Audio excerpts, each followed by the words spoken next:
Hello.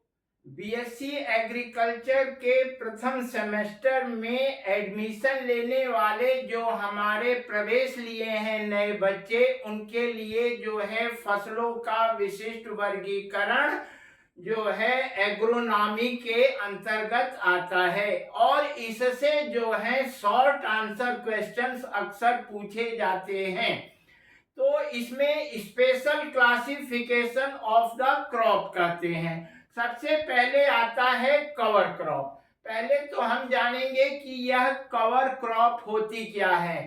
ये फसलें जो हैं हमारे सॉइल के ऊपर एक कवर बना देती हैं। इसकी पत्तियां जो हैं हमारे सॉइल को आच्छादित कर देती हैं और वर्षा का जो पानी आता है उसकी वेलोसिटी कम कर देती है और इसकी जड़ें जो होती हैं हमारे जो है सॉइल कंजर्वेशन में अर्थात मृदा संरक्षण में सहायक होती हैं। इसमें जो है नमी बनी रहती है और मृदा का जो है इरोजन या मृदा का क्षरण नहीं होता है। इन फसलों को जो है हम कवर क्रॉप कहते हैं। इसके अंतर्गत जो होती है उड़द, मूंग, मूंगफली, शकरकंद, यह जो है लीफी एरिया बड़ा होता है जिसके कारण जो है इनको हम कवर क्रॉप कहते हैं। इसका मुख्य उद्देश्य यह होता है, यह जो है घास को रोकती है, दूसरे नमी का संरक्षण करती है, दिशा मृदा का संरक्षण करती है। अच्छा, इसी के अंतर्गत दूसरी फसल आती है कंटूर क्रॉप। कंटूर क्रॉप को समुच्च फसलें भी कहते हैं। यह जो है हमारी एक प्रकार की इमेजिनरी लाइन पर जो फसलें लगाई जाती हैं, इनका उद्देश्य भी मृदा में नमी को बनाना तथा मृदा का संरक्षण होता है। इनको हम कंटूर क्रॉप कहते हैं। अब तीसरा वर्गीकरण आता है जिसे हम कहते हैं बॉर्डर क्रॉप। बॉर्डर क्रॉप या गार्ड क्रॉप। हमारे खेत के चारों तरफ जो बॉर्डर बनाया जाता है, बॉर्डर बना के जो फसलें हमारे खेत में पशुओं को उसके अंदर को प्रवेश करने से रोकती हैं, इनको हम बॉर्डर या रक्षक फसलें कहते हैं। इसमें रबी के केस में, रबी की फसलों में हम जो है चने या गेहूं के चारों तरफ जो है साफ्लावर या कुसुम का खेती बॉर्डर के रूप में करते हैं। इससे दो फायदा होता है। एक तो हमको साफ्लावर मिलता है, साफ्लावर को देहात में बरवे भी कहा जाता है और यह हार्ट पे, इसका तेल जो है हार्ट पेशेंट के लिए सबसे अच्छा माना जाता है। इनको दूसरी भाषा में गार्ड क्रॉप भी कहते हैं। तीसरा वर्गीकरण जो आता है वह आता है कैश क्रॉप। अब ये जान जाइए, कैश क्रॉप में मतलब ये होता है किसानों को रोज कुछ ना कुछ हमको इनकम होती रहे, उनकी आर्थिक स्थिति सुधरती रहे, इसके लिए जो नगदी फसलें कहते हैं, इसमें जूट, कपास, तंबाकू, गन्ना और वेजिटेबल क्रॉप्स जो हैं यह हमारी किसानों की आर्थिक स्थिति सुदृढ़ करने में सहायक होती हैं। रोज किसान जाते हैं बाजार से मंडी में, अपना सामान बेचकर अपने जेब में पैसा ले आते हैं, इसीलिए इनको जो है कैश क्रॉप कहा जाता है। अब आ जाते हैं नेक्स्ट वर्गीकरण पे जो है कॉमर्शियल क्रॉप। कॉमर्शियल क्रॉप को हम जो है वाणिज्यिक फसलें भी कहते हैं। अच्छा, इसमें जो है जूट हो गया, कपास हो गया, गन्ना हो गया, कॉफी हो गया, यह जो है हमारी कॉमर्शियल क्रॉप के अंतर्गत आते हैं। अच्छा, नेक्स्ट जो वर्गीकरण है हमारा जो है प्लांटेशन क्रॉप कहलाता है।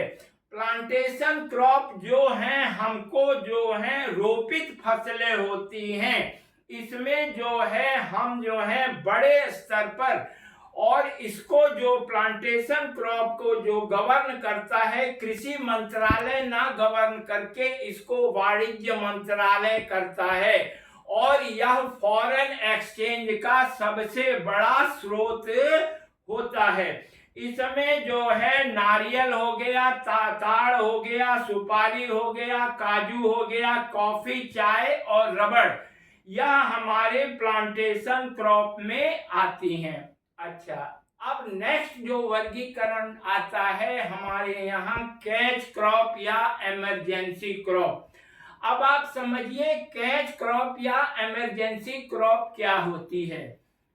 सपोज कर लीजिए आपके यहाँ सूखा या बाढ़ आ गई, और सूखा बाढ़ के कारण हमारी मुख्य फसल जो है बेटा जो है समाप्त हो जाती है।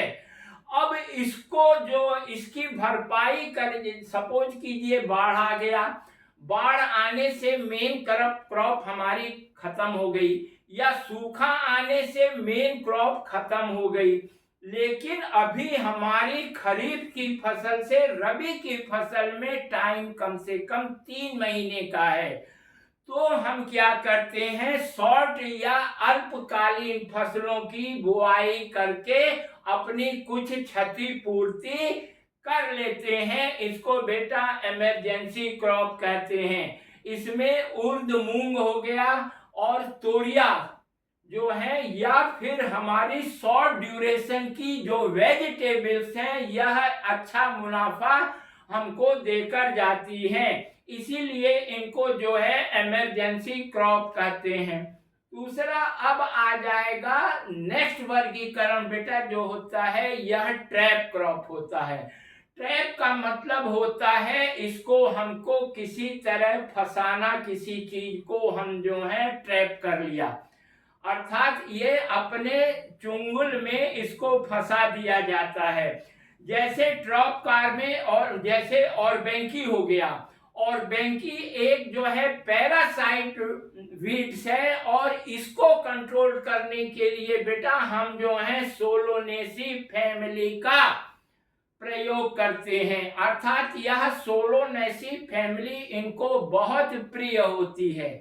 दूसरा आता है स्टाइग्रा। स्टाइग्रा को जो है हमारा जो ज्वार की फसल होती है उस पे यह पैरासाइट लगता है, और इसको जो है ज्वार का में यह पाया जाता है। अब यह जो है ट्रैप कर लेता है। और दूसरा जो है कॉटन बग। कॉटन बग में जो रेड कॉटन बग है बेटा, इसके चारों तरफ जो है हम जो है भिंडी या ओकरा को लगा देते हैं, जिससे हमारे पिंक बाल वर्म या रेड वर्म जो है, इंसेक्ट जो है उस पे आके आकर्षित होते हैं, और जिससे हमारी मेन फसल जो है बच जाती है। इसको हम जो है जो हम किसी तरह से आकर्षित कर लें और अपनी मुख्य फसल को बचा लें, इसको बेटा ट्रैप क्रॉप कहते हैं। अब आते हैं एनर्जी क्रॉप। एनर्जी क्रॉप के अंतर्गत वे फसलें आती हैं, जैसे कि आप लोग देख रहे होंगे कि आजकल जो है हम अपनी गाड़ियों में एथेनॉल मिश्रित जो है पेट्रोल डलवाते हैं। यह लिक्विड फॉर्म में होता है। यह मक्का, शुगर केन के मोलासेस से, और आपके टेपियोका से, और जीएम मेज क्रॉप से, और जेट्रोफा से जो है हमको बायोडीजल मिलता है। जो जेट्रोफा से जो हमको तेल मिलता है वह बेटा ट्रांसफार्मर जो होता है उसके अंदर जो तेल डाला जाता है वह इसमें प्रयोग किया जाता है। अब लास्ट जो आता है इसका क्लासिफिकेशन उसे कहते हैं एग्यूमेंटिंग क्रॉप। अब एग्यूमेंटिंग क्रॉप को समझिए कि यह जो होती हैं, सबसे पहले इनकी जो प्रथम कटिंग होती है या पहली कटिंग जो होती है उसमें उपज की मात्रा कम होती है। अब हम पहली कटिंग में उपज की मात्रा कम हो तो उसके लिए उसमें हम मिक्स क्रॉपिंग जैसे बरसीम की पहली जो फसल होती है उसमें कम उपज मिलती है, उसमें हम जई मिला सकते हैं, सरसों मिला सकते हैं और हमको भरपूर चारा जो है पहली में मिलता है। अर्थात दोनों को मिलाकर जो है चारा भरपूर हो जाता है। इसके लिए हम जो है आपको जो है एग्यूमेंटिंग क्रॉप कहते हैं और इससे अधिक हमको लाभ मिलता है। धन्यवाद।